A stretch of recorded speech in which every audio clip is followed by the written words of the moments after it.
Assalamualaikum warahmatullahi wabarakatuh. Salam sejahtera, salam reformasi.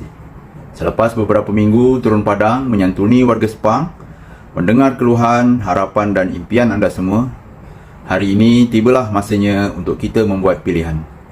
Pilihan yang bukan sekadar undi, tapi satu amanah untuk membentuk masa depan kepimpinan keadilan di Sepang.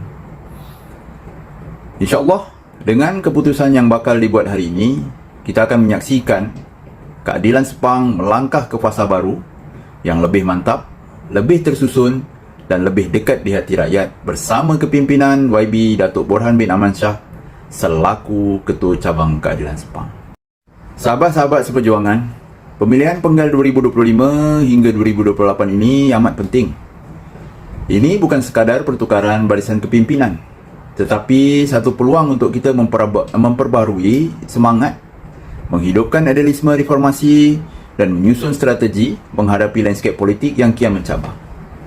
Kita perlu satu pasukan yang bersedia, bukan sahaja untuk cabaran di peringkat cabang, tetapi juga untuk menghadapi pilihan raya umum ke-16 yang semakin hampir. Saya berdiri di sini sebagai anak jati Sepang yang membesar di sini, berjuang di sini dan ingin menyumbang kembali untuk tanah tumpah darah saya ini. Saya mohon kepercayaan dan sokongan anda semua untuk memilih saya sebagai calon nombor 1 bagi jawatan ahli jawatan kuasa cabang Sepang. Bersama tim anak Sepang Bangkit, kami membawa suara anak muda, semangat kerja berpasukan dan iltizam untuk membina Sepang yang lebih progresif dan berdaya saing. Ayo, kita cipta perubahan. Kita bukan hanya mahu menang pilihan raya, kita mahu menang hati rakyat.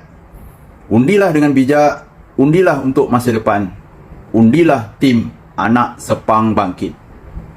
Demi suara rakyat, demi masa depan Sepang. Ayo bangkit,